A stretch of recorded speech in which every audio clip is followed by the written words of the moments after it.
तो बच्चों, आप सभी की अभी 10th स्टैंडर्ड की जो एग्जाम है वो खत्म हुई है, ठीक है। और आप में से काफ़ी सारे बच्चे मुझे कमेंट करके मैसेज करके बोल रहे थे कि सर हम हमारी 11th की प्रिपरेशन कैसे शुरू करें, ठीक है। कैसे हम हमारा जो 11th का जो भी हम आगे चल के स्ट्रीम लेने वाले हैं उसकी प्रिपरेशन हम कैसे स्टार्ट करें अभी से, ताकि हमारा जो आने वाला समय है वो बच सके और हम अच्छे से अच्छे मार्क्स स्कोर कर सके हमारे आने वाले एग्जाम्स में, ठीक है। सो उसी चीज़ के लिए हम इस वीडियो को बना रहे हैं। ये वीडियो उसी लिए डेडिकेटेड है बच्चों, जिसमें हम आप लोग को 11th स्टैंडर्ड की कुछ बातें बताएंगे। हम लोग बताएंगे कि भैया 10th में और 11th में क्या डिफरेंस है, ठीक है। कौन कौन सी चीज़ें आपको चेंज होने वाली है 11th स्टैंडर्ड में। फिर हम आपको थोड़ा सा सिलेबस के बारे में डिस्कस करेंगे और उसके बाद मैं आपको बच्चों कुछ स्टेप्स बताऊंगा जो कि मैंने 10th स्टैंडर्ड वालों को भी बताइए, जो 9th से 10th में आए हैं, और जो 12th स्टैंडर्ड में गए हैं उनको भी बताइए, सही है। तो वैसे ही कुछ स्टेप्स पर थोड़े से डिफरेंशिएट करके मैं आप लोग को बताने वाला हूं, ताकि आप लोग की जो प्रिपरेशन है वो भी अच्छी खासी हो सके आपकी 11th स्टैंडर्ड, ठीक है। तो चलो शुरू करते हैं। अगर आप लोग मुझे नहीं जानते तो मेरा नाम है अभिषेक सिंह और मैं जो 11th स्टैंडर्ड और 12th स्टैंडर्ड को बायोलॉजी पढ़ाता हूँ, 10th स्टैंडर्ड को मैं साइंस 2 पढ़ाता हूँ। अगर आपने 10th स्टैंडर्ड इसी चैनल यानी JR ट्यूटोरियल से पढ़ी हुई है तो आप लोग को पता होगा मैं साइंस 2 एज अ सब्जेक्ट पढ़ाता हूँ, सही है। तो चलो बच्चों स्टार्ट करते हैं आज के इस वीडियो को। देखो वीडियो का टाइटल यही रहेगा कि how to start the 10th class preparation, ठीक है। 10th क्लास की प्रिपरेशन को कैसे स्टार्ट किया जाए। आप लोगों को पता है कि अभी जो न्यू एजुकेशन पॉलिसी आई है वो अभी तक लागू नहीं हुई है, तो हम पुरानी वाली एजुकेशन पॉलिसी के हिसाब से आगे बढ़ेंगे और उसी के सिलेबस को हम लोग देखेंगे कि कौन कौन से सिलेबस है हमारे बुक में, सही है, जो भी आप लोग स्ट्रीम चूज करोगे, और उसके बाद हम कैसे अपनी प्रिपरेशन को स्टार्ट कर सकते हैं, सही है। तो देखो सबसे पहली बात, जब आप 10th स्टैंडर्ड खत्म करते हो तो सबसे पहला आपके घर पे भी जो भी आपके दोस्त लोग हैं, सबसे पहले आप यही डिस्कस करोगे कि अब आगे चल के लेना क्या है, सही है। आप आगे चल के साइंस लेना चाहते हो, कॉमर्स लेना चाहते हो या फिर आर्ट्स लेना चाहते हो, तो आपके पास 3 स्ट्रीम है। अब इसमें आपको स्ट्रीम चूज करना है। सबसे पहले आप ये जानिए कि आपको फ्यूचर में करना क्या है, आपका गोल क्या है। जैसे मान लो किसी का गोल होगा डॉक्टर बनने का, तो फिर डॉक्टर बनने के लिए कौन कौन सी चीजें करनी है, आपको उस पाथ पे फॉलो करना है। जैसे मान लो अगर आपको डॉक्टर बनना है आगे चल के, तो सबसे पहले आपको साइंस लेना पड़ेगा। साइंस में बायोलॉजी आपको लेनी पड़ेगी, सही है, क्योंकि बहुत सारे बच्चे होते हैं जो ज्योग्राफी ले लेते हैं, बायोलॉजी बताऊंगा मैं अभी आप लोगों को सिलेबस के बारे में भी, सही है। तो आपको बायोलॉजी प्रायोरिटाइज करनी पड़ेगी। फिर उसके बाद आगे चल के आपको 12th स्टैंडर्ड बायोलॉजी से करके फिर आपको नीट की एग्जामिनेशन क्रैक करनी पड़ेगी। अगर आप नीट क्रैक करते हो तो आपको अच्छे कॉलेज में एडमिशन मिल जाएगा एज अ डॉक्टर, सही है। या फिर आप प्राइवेट कॉलेज में भी कर सकते हैं विदाउट एग्जामिनेशन, वो अलग टॉपिक। फिर यदि आपको इंजीनियरिंग करनी है, अब इंजीनियरिंग तो नॉर्मल कॉलेजेस में भी होती है और इंजीनियरिंग तो आईआईटी में भी होती है, पर अगर आपको आईआईटी से इंजीनियरिंग करनी तो आपको जेईई की एग्जाम देनी पड़ेगी। उसके लिए आप लोगों को फिजिक्स मैथ्स और जो आपका बायोलॉजी फिजिक्स मैथ्स और केमिस्ट्री है वो आपको स्ट्रॉन्ग करना पड़ेगा, सही है। अगर आपको जेईई देना, बायोलॉजी का वहां पे कोई रोल नहीं है। फिर यदि आपको आगे चल के सीए बनना है, ठीक है, सीए होता है ना चार्टर्ड अकाउंटेंट, तो फिर आपको कॉमर्स लेना पड़ेगा, समझ लो। तो अपना सबसे पहले गोल डिसाइड करो कि आपको करना क्या है आगे चल के फ्यूचर में, सही है। आपको जो चीजें करनी है, जो बनना है आगे चल के फ्यूचर में, उसके हिसाब से आपको फिर पाथ चुनना है कि आपको साइंस से वो पाथ मीट होगा या फिर कॉमर्स से वो पाथ मीट होगा या फिर आर्ट्स से वो पाथ मीट होगा, सही बात है। तो सबसे पहले हम लोग बात करेंगे बच्चों की स्ट्रीम आफ्टर 10th स्टैंडर्ड। जैसा कि सबको पता है, आप में सारे बच्चों को ऑलमोस्ट पता ही होगा कि 10th स्टैंडर्ड के बाद आपको 3 स्ट्रीम मिल जाएंगी, सही है। इन 3 स्ट्रीमों में के नाम कौन कौन से हैं। सबसे पहला है बच्चों आपका साइंस, सही है। दूसरा है आपका कॉमर्स और लास्ट है आपका आर्ट्स। अब देखो इन तीनों स्ट्रीम में से आप कोई भी चूज करो। चलो आर्ट्स की बात हम लोग नहीं करेंगे, यहाँ पे हम लोग ज्यादातर साइंस और कॉमर्स की बात करेंगे। इसमें से अगर आपको साइंस या कॉमर्स ही चूज करना है, कोई भी चूज करना है, तो सबसे पहले आप लोग हमारा जो चैनल है उसे सब्सक्राइब करिए, यानी कि हमारा JR कॉलेज नाम का जो चैनल है इसे आप सबसे पहले सब्सक्राइब करिए, ठीक है। इसका जो लिंक है वो आपको डिस्क्रिप्शन में भी मिल जाएगा, या फिर जो टाइटल है वहां पे भी हम लोग टैग कर देंगे, या फिर आप सर्च करके भी JR कॉलेज को सब्सक्राइब कर सकते हो। अब सब्सक्राइब करने का फायदा क्या है, देखो यहाँ पे अगर आप साइंस, मान लो साइंस या फिर कॉमर्स, दोनों में से कुछ भी चूज करते हो बच्चों, तो आप सभी के जो 11th और 12th स्टैंडर्ड के जितने भी लेक्चर वीडियोस है ना, जितने भी सब्जेक्ट्स हैं, उन सबके लेक्चर वीडियोस इस चैनल पर अवेलेबल है। तो आपको और कहीं ढूंढने की जरूरत नहीं पड़ेगी। जब आपको प्रिपरेशन अपनी स्टार्ट करनी होगी ना, तो सबसे पहले आप इस चैनल को जाकर ज्वाइन करेंगे और इस चैनल पे आपको सारी चीजें मिलेंगी, सही है। तो सबसे पहला स्टेप यही है, जितने भी बच्चे मुझे सुन रहे हैं जो अभी 10th स्टैंडर्ड की एग्जामिनेशन दिए हैं और 11th स्टैंडर्ड में एंटर करने वाले हैं, सही है। आप सभी को इस चैनल को सब्सक्राइब करना है क्योंकि इस चैनल पे आपको सारी चीजें मिलेंगी, कॉलेज के बच्चों के लिए है ये। सही है, अब आप कॉलेज में आ चुके हो ना, स्कूल आपका एंड हो गया है, अब आप नए नए कॉलेज के बच्चे हो गए, जूनियर कॉलेज में आ गए हो। सही है, ठीक है। तो लेट्स सपोज आपने ले लिया साइंस। देखो अब मैं ज्यादातर इस वीडियो में साइंस की ही बातें करूंगा, कॉमर्स के लिए भी आपको वीडियो मिलेगी, टेंशन मत लो। अगर आपको कॉमर्स सिलेक्ट करना है तो जो हमारे कॉमर्स के टीचर हैं वो भी आप लोग के लिए वीडियोस बनाएंगे, पर मैं बच्चों साइंस का टीचर हूं, मैं बायोलॉजी पढ़ाता हूं। सही है, तो हम लोग ज्यादातर बात करेंगे बच्चों साइंस की। अगर आपको साइंस सिलेक्ट करना है तो आप इस वीडियो को फर्दर देख लेना। सही है, चलो आगे बात करते हैं। लेट सपोज आपको लेना है बच्चों साइंस, क्योंकि आगे चल के फ्यूचर में आपका कोई साइंस से रिलेटेड गोल होगा, जो भी आपको बनना है आगे चल के वो साइंस से रिलेटेड होगा। तो अब अगर आप साइंस लोगे, ठीक है, अब ध्यान से सुनो मेरी बात। 10th का जो भी साइंस वाला टॉपिक था और 11th का जो भी साइंस वाला टॉपिक है ना बच्चों, उसमें जो लेवल का डिफरेंस है, जो मतलब समझ रहे हो ना, चीजें पहले इजी होती है अब थोड़ी हार्ड होने वाली है ना, तो जो लेवल का डिफरेंस है वो काफी ज्यादा होता है। तो ये अगर आप 10th स्टैंडर्ड यहाँ पे मानो तो 11th स्टैंडर्ड यहाँ पे है, काफी ज्यादा 11th स्टैंडर्ड थोड़ा सा कॉम्प्लेक्स बनने वाला है। तो इसके लिए मैं आप लोग कुछ स्टेप्स बताऊंगा कि आपको प्रिपरेशन अपनी किस तरीके से करनी है ताकि कम से कम आपके मिस्टेक्स हो और ज्यादा से ज्यादा आप अच्छे तरीके से 11th स्टैंडर्ड अपना कर सके। सही है, तो चलो बात करते हैं बच्चों सबसे पहले साइंस स्ट्रीम की। साइंस स्ट्रीम में आपको कौन कौन से सब्जेक्ट देखने के लिए मिलेंगे। सही है, कौन कौन से सब्जेक्ट आप लोग को देखने के लिए मिलेंगे। देखो जब आप क्या रिजल्ट आएगा ऑलमोस्ट मई के फर्स्ट या सेकंड वीक में आपका रिजल्ट आएगा, तो उसके बाद से आपकी जो प्रोसेस है वो शुरू हो जाएगी। फिर आप कॉलेज ढूंढोगे, कोई अच्छा कॉलेज ढूंढोगे, फिर वहां पे जाके उसका फॉर्म भरोगे, फिर वहां पे लिस्ट में आपका नाम आएगा या नहीं आएगा जैसा भी है, फिर उसके 3-4 कॉलेजेस का आप फॉर्म भरोगे। सही है, तो वो बात की प्रोसेस है। अभी हम लोग इतना ही डिस्कस करेंगे कि भैया सिलेबस क्या क्या है, कौन कौन सी चीजें आपको पढ़नी है। सही है, वो तो अभी हमारे हाथ में नहीं है, जब वो टाइम आएगा तो हम लोग अपना कॉलेज देखेंगे। पर अभी हमारे हाथ में है बच्चों हमारा सब्जेक्ट चूज करना, कौन से सब्जेक्ट हमको चूज करने हैं। और आपको ये देखना पड़ेगा कि जिस कॉलेज में आपको एडमिशन लेना है ना, वो कॉलेज आपको कौन कौन से सब्जेक्ट ऑफर कर रहा है। सही है, अब आप लोग सोच रहे हो कि सर कॉलेज सब्जेक्ट ऑफर करता है। यस, देखो 11th स्टैंडर्ड में थोड़ी सी चीजें कॉम्प्लेक्स होने वाली है, आपके पास कई सारे अलग अलग सब्जेक्ट्स होंगे जिसे आप चूज कर सकते हो। की बात हम लोग करेंगे सिलेबस वाले में। जैसे मान लो ये है आपके टोटल सिलेबस, जो मेन सिलेबस है कौन कौन से।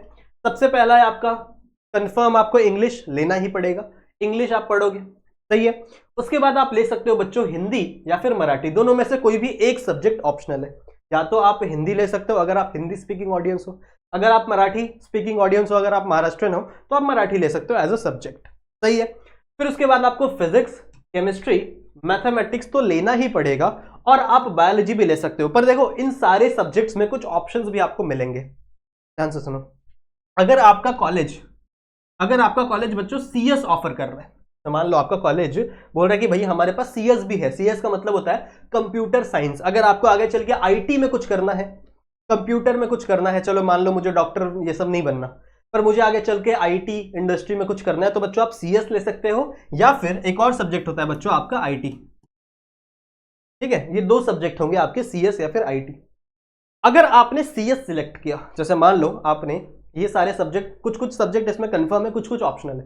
जैसे मान लो अगर आपने बच्चों सीएस सब्जेक्ट सिलेक्ट किया, अब जो सीएस होता है बच्चों वो होता है 200 मार्क्स का, समझ रहे हो, ये होता है 200 मार्क्स का। सही है, तो अगर आप सीएस सिलेक्ट करोगे तो उस कंडीशन पे आपको बायोलॉजी नहीं पढ़नी पड़ेगी और आपको ये हिंदी मराठी नहीं पढ़नी पड़ेगी। ये दो सब्जेक्ट आपके निकल जाएंगे अगर आप सीएस सिलेक्ट करते हो। तो अगर आपको बायोलॉजी नहीं पसंद है तो आप बायोलॉजी को इस तरीके से निकाल सकते हो। ये कॉलेज ऑफर करता है, कुछ कुछ कॉलेजेस में सीएस होंगे, कुछ कुछ कॉलेजेस में नहीं होंगे। एक और ऑप्शन है, अगर आपको बायोलॉजी नहीं पढ़नी, जो कि मैं चाहता हूं आप पढ़ो क्योंकि मैं बायोलॉजी पढ़ाता हूं, ठीक है, पर अगर आपको बायोलॉजी नहीं पढ़नी तो आप इस बायोलॉजी की जगह ज्योग्राफी भी ले सकते हो बच्चों। समझ रहे हो, ज्योग्राफी भी सब्जेक्ट होता है बहुत सारे कॉलेजेस में, जहां पे आप बायोलॉजी को छोड़ के आप ज्योग्राफी पढ़ोगे। बाकी सारे सब्जेक्ट सेम रहेंगे पर आप बायोलॉजी की जगह सिर्फ क्या पढ़ रहे हो, ज्योग्राफी पढ़ रहे हो। मान लो आपने आईटी लिया, अगर आपने आईटी सब्जेक्ट लिया, ठीक है, तो आईटी तो 100 मार्क्स का ही होगा, आईटी 200 मार्क्स का नहीं होगा। तो आईटी वाले केस में आपको सिर्फ हिंदी नहीं पढ़ना पड़ेगा, हिंदी मराठी नहीं पढ़ना पड़ेगा, पर उस केस में आपको बायोलॉजी पढ़ना पड़ेगा। समझ रहे हो, उस केस में आपको बायोलॉजी क्या होगा बच्चों, मैंडेटरी हो जाएगा। तो अगर आपने आईटी लिया है तो हिंदी नहीं पढ़ना है पर आपको बायोलॉजी पढ़ना पड़ेगा। सही है, तो ऐसे बहुत सारे अलग अलग कॉलेजेस में अलग अलग ऑप्शन होंगे। अब आप अपने कन्वीनियंस के हिसाब से सब्जेक्ट को चूज कर सकते हो। कुछ सब्जेक्ट कंफर्म है, जैसे इंग्लिश आपको पढ़ना ही है, ठीक है, फिजिक्स आपको पढ़ना ही है, केमिस्ट्री आपको पढ़ना ही है, और मैथमेटिक्स आपको पढ़ना ही है। ठीक है, मेरे हिसाब से मैथमेटिक्स कंफर्म होता है, शायद किसी स्कूल में होगा, कमेंट करके बताना मुझे अगर मैथमेटिक्स भी ऑप्शन में होता है तो, पर मेरे हिसाब से मैथमेटिक्स कंफर्म होता है। बायोलॉजी होता है बच्चों ऑप्शन में, बायोलॉजी बहुत सारे बच्चे नहीं पढ़ना चाहते, जैसे आगे चल के JEE देना है, जैसे आगे चल के किसी मतलब समझ रहे हो इंजीनियरिंग के अंदर जाना है, तो उसके लिए बायोलॉजी क्या काम का है, तो उसके लिए आप बायोलॉजी की जगह कोई दूसरा सब्जेक्ट ले सकते हो, आप बायोलॉजी के जगह ज्योग्राफी ले सकते हो। सही है, आप CS लोगे तो CS देखो 2 सब्जेक्ट को खत्म कर देगा। अगर आप CS ले लोगे तो आपको बायोलॉजी भी नहीं पढ़नी पड़ेगी और आपको ये हिंदी और मराठी भी नहीं पढ़नी पड़ेगी। समझ रहे हो, ये वाला सब्जेक्ट आपका निकल जाएगा। यदि आप IT लोगे तो IT के केस में आपको हिंदी नहीं पढ़नी पड़ेगी बच्चों, लेकिन आपको बायोलॉजी पढ़नी पड़ेगी। समझ रहे हो, तो ऐसे अलग अलग कॉलेजेस का अलग अलग सब्जेक्ट आपको ऑफर करते हैं, अलग अलग जो भी इंस्टीट्यूट होंगे। तो आपको अपनी प्रेफरेंस के हिसाब से देखना है कि आपको कौन से कॉलेज में एडमिशन लेना है, जहां पे आपको कुछ कौन कौन से सब्जेक्ट पढ़ने के लिए मिलेंगे। सही है, अगर मैं अपनी बात करूं तो मैंने क्या लिया था पता है, मैंने इस कंडीशन पे हिंदी ली थी, मैं हिंदी पढ़ा था। सही है, और मैंने IT और CS नहीं लिया था। मेरे काफी सारे दोस्त थे जिन्होंने CS लिया था। अब CS लेने का फायदा क्या पता है, CS होता है 200 मार्क्स का। सही है, और CS का जो एग्जाम है वो एक्चुअली में इंटरनल होता है, कॉलेज के अंदर ही होता है एग्जाम। ठीक है, तो ऐसा लोग बोलते हैं कि भैया मैं तो देखो CS का एग्जाम दिया नहीं हूं कभी, पर मैंने सुना है कि CS में आपको ज्यादा इतना पढ़ने की जरूरत नहीं पड़ती। CS में जो टीचर्स है वो आपकी बहुत ज्यादा हेल्प करते हैं। इन 200 मार्क्स में से 100 मार्क्स इंटरनल होता है, 100 मार्क्स का आपका एग्जाम होता है, 2 होते हैं ना, तो 50 मार्क्स का पेपर, 50 मार्क्स का इंटरनल, दूसरे में भी 50 मार्क्स का पेपर, 50 मार्क्स का इंटरनल, तो टोटल मिला जुला के 100 मार्क्स का इंटरनल, 100 मार्क्स का पेपर दे रहे हो। तो ऐसा कहा जाता है कि इंटरनल भी अच्छा खासा मिल जाता है अगर आपका कॉलेज अच्छा हो तो, और एग्जाम भी अपने ही कॉलेज में होता है, सेंटर। समझ रहे हो, 12th में भी सेंटर कहीं जाता नहीं, अपने कॉलेज में सारा एग्जाम होता है। 11th का तो आपका अपने कॉलेज में ही होगा। तो उस केस में इससे आपके परसेंटेज इंक्रीज हो जाते हैं 12th स्टैंडर्ड में। जब आप 12th में बोर्ड दोगे तो आपका CS की वजह से परसेंटेज बढ़ जाएगा। पर आपको लेना तभी है CS जब आपको आगे चल के कंप्यूटर फील्ड में कुछ करना है। सही है, जैसे मान लो अगर आपको आगे चल के इंजीनियरिंग करनी है तो फिर तो CS लेके कोई मतलब नहीं, और फिर आप आगे चल के आपको डॉक्टर बनना है, फिर तो CS लेके मतलब नहीं ना। आप सोचोगे चलो CS ले लेता हूं, मुझे तो आगे चल के डॉक्टर बनना है, पर CS ले लेता हूं, मेरे परसेंटेज बढ़ जाएंगे। बच्चों क्या मतलब हुआ परसेंटेज बढ़ा के, जब आपने बायोलॉजी पढ़ी ही नहीं और आपको डॉक्टर बनना था। सही है, तो इस टाइम पे आप डॉक्टर नहीं बन पाओगे क्योंकि आपके लिए बायोलॉजी जरूरी हो जाएगी। समझ रहे हो, तो अपने सब्जेक्ट को थोड़ा वाइजली चूज हो। मुझे पता है कि यहाँ पे थोड़ा सा कंफ्यूजन हो रहा होगा आपको भी कि सर इतने सारे अलग अलग सब्जेक्ट है, अलग अलग कंफ्यूजन है। सही है, तो और भी कुछ सब्जेक्ट होते हैं बच्चों, और भी कॉलेजेस और भी कुछ सब्जेक्ट ऑफर करते हैं। मैं सब चीजें नहीं बता रहा, आप अपने कॉलेज में जाओ, वहां पे इंक्वायरी करो, जहां पे भी आपको एडमिशन लेना होगा वहां पे जाना, वहां पे इंक्वायरी करना कि वहां पे कौन कौन से सब्जेक्ट अवेलेबल हैं, और उसके हिसाब से आप अपना एडमिशन ले। बात समझ में आ गई है? ठीक है, तो ये है आपका सिलेबस फॉर 11th साइंस। अब बात करते हैं कि सर पढ़ना कैसे। देखो एडमिशन तो जब होगा तब होगा, वो तो देखा जाएगा, वो अपने हाथ में नहीं है। पर मान लो आपने चूज कर लिया है कि सर अब हमें 11th साइंस ही लेनी है, 11th स्टैंडर्ड में साइंस पढ़नी है, और अब हमें केमिस्ट्री, फिजिक्स, बायोलॉजी ये सब पढ़ना स्टार्ट करना है। ठीक है, तो आप बच्चों अभी से इसकी प्रिपरेशन शुरू कर सकते हो। अभी आपके पास समय है, मुझे पता है कि अभी आप थोड़े खेल कूद में ज्यादा हो। ठीक है, पर कोई बात नहीं, खेल कूद भी जरूरी है, अपना जो फिजिकल हेल्थ है उसे भी जरूरी आपको रखना है।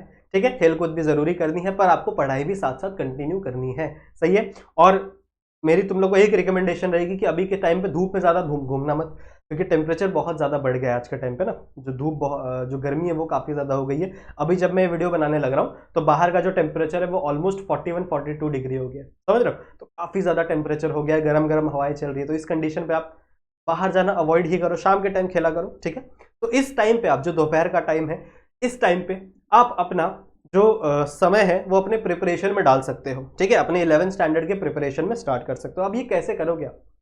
सबसे पहले आपको अपना सिलेबस देखना है। जैसे मान लो आपने साइंस ले लिया, ठीक है, तो अब आपने सोचा कि चलो भाई मैं फिजिक्स पढ़ लेता हूँ, केमिस्ट्री पढ़ लेता हूँ, बायोलॉजी पढ़ लेता हूँ, मैथ्स स्टार्ट कर देता हूँ, कुछ कुछ सब्जेक्ट में अभी से, कुछ कुछ लेसन्स में अभी से स्टार्ट कर देता हूँ पढ़ना।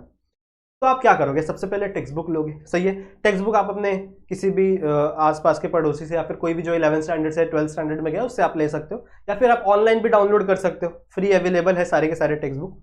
आप डाउनलोड करो और पढ़ाई करना शुरू करो। पढ़ना कैसे है मैं आपको बताता हूँ, स्टेप्स टू स्टडी। सबसे पहले बच्चों आपको देखने हैं एक्सप्लेनेशन। सबसे पहले मैं आपको कोई टॉपिक चूज करना है, जैसे मान लो आपने बायोलॉजी का पहला लेसन या फिर थर्ड लेसन चूज कर लिया, प्लांट किंगडम चूज कर लिया। ठीक है, अब उस प्लांट किंगडम का सबसे पहले आपको एक्सप्लेनेशन देखना पड़ेगा, समझना पड़ेगा उस लेसन को। और अगर आप डायरेक्टली टेक्स्ट बुक रीड करने बैठोगे ना, तो आपकी टेक्स्ट बुक की जो लैंग्वेज है वो इतनी खराब है, आपकी टेक्स्ट बुक की, ठीक है, कि आपको चीजें समझ में नहीं आएंगी, आप बोलोगे यार बोर हो गया है सब, कौन पढ़ेगा ये सब। तो सबसे पहले बच्चों आपको देखना पड़ेगा एक्सप्लेनेशन। सबसे पहला स्टेप है बच्चों that you have to study the topic. सही है, सबसे पहले आपको देखना पड़ेगा एक्सप्लेनेशन।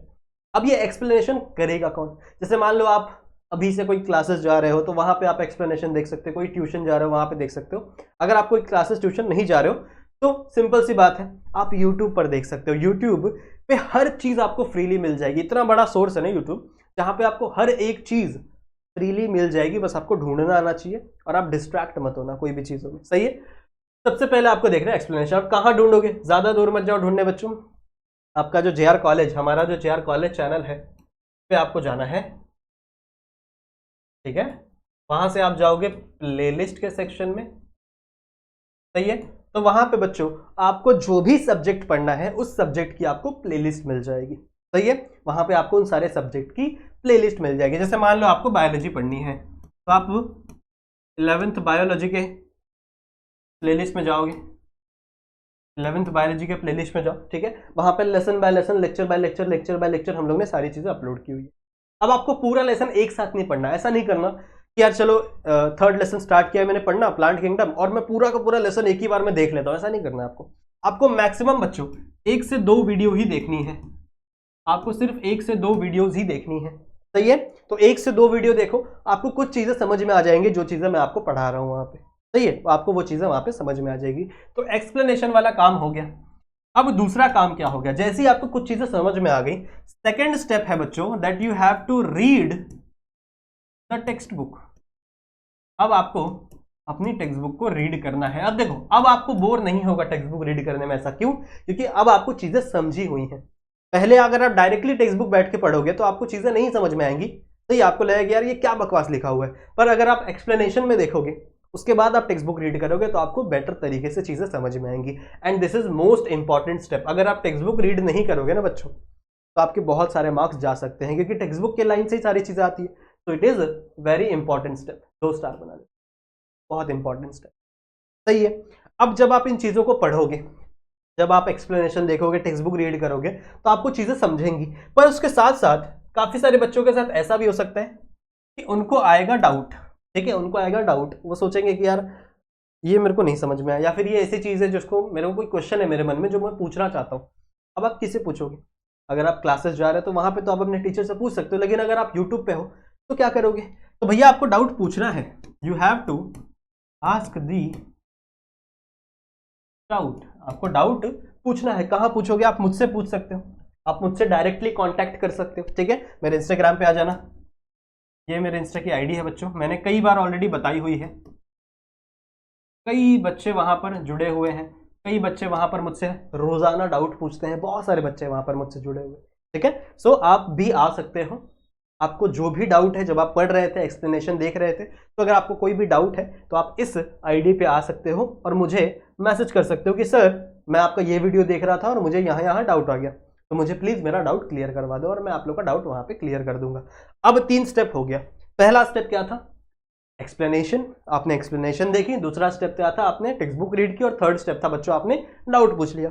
अब इन 3 स्टेप्स के बाद आपका सारा का सारा जो टॉपिक है, जो आपने पढ़ा था उन 1-2 वीडियो के अंदर, 1-2 लेक्चर के अंदर, वो आपका क्लियर हो गया है, ठीक है। अब लास्ट नहीं, सेकंड लास्ट स्टेप आपको क्या करना है? You have to make the notes, you have to make the notes. खुद से आपको नोट्स बनाने की कोशिश करनी है, ठीक है। और इस प्रकार नोट्स बनाना है बच्चों, ताकि जो भी चीजें आपकी टेक्स्ट बुक में दी हुई है ना, वो सारी की सारी चीजें आपके नोट्स में कवर हो, सही है। And you have to make the notes point by point, समझ रहे हो? पॉइंट वाइज नोट बनाना है। जैसे आपकी बुक में चीजें पैराग्राफ में लिखी होती है, आपको पैराग्राफ में नहीं लिखना है, आपको लिखना है नंबर 1 पॉइंट, फिर आपको कुछ एक्सप्लेनेशन देना है, फिर नंबर 2 पॉइंट, फिर आपको कुछ एक्सप्लेनेशन देना है, फिर नंबर 3 पॉइंट, फिर आपको कुछ एक्सप्लेनेशन देना है, समझ रहे हो? ये आपको एक्सप्लेनेशन करना पड़ेगा, ऐसे आपको नोट्स बनाना पड़ेगा, ठीक है। और अगर आपको चाहिए तो मैं एक लेसन का नोट्स आप लोग को एज अ रेफरेंस बना के दे सकता हूं कि भैया सर हमें बताओ, हमें नोट्स बनाना नहीं आता तो हमें प्लीज बताओ कि कैसे नोट्स बनाया जाता है। तो एक लेसन का मैं आप लोग को नोट्स बना के दे सकता हूं, ठीक है, मैं ट्राई करूंगा सारे लेसन का नोट्स बनाने का, पर खुद का नोट्स पहले बनाओ। अगर आप खुद का नोट्स बनाओगे, ठीक है, तो वो आपके लिए ज्यादा बेनिफिशियल होगा। फिर मेरे नोट्स से आप कंपेयर कर सकते हो। अगर आपको नोट्स चाहिए तो प्लीज मुझे इंस्टाग्राम पे आके बताना, ये मेरी इंस्टाग्राम की आईडी, यहाँ पे आके मुझे बताना कि सर हमें 2 रेफरेंस नोट्स हमें चाहिए। फिर बच्चों नेक्स्ट स्टेप क्या करना है? आप देखो, आपने नोट्स बना लिया, आप लोग के पास चीजें आ गई हैं, ठीक है। अब लास्ट स्टेप है आपका, यू हैव टू रिवाइज।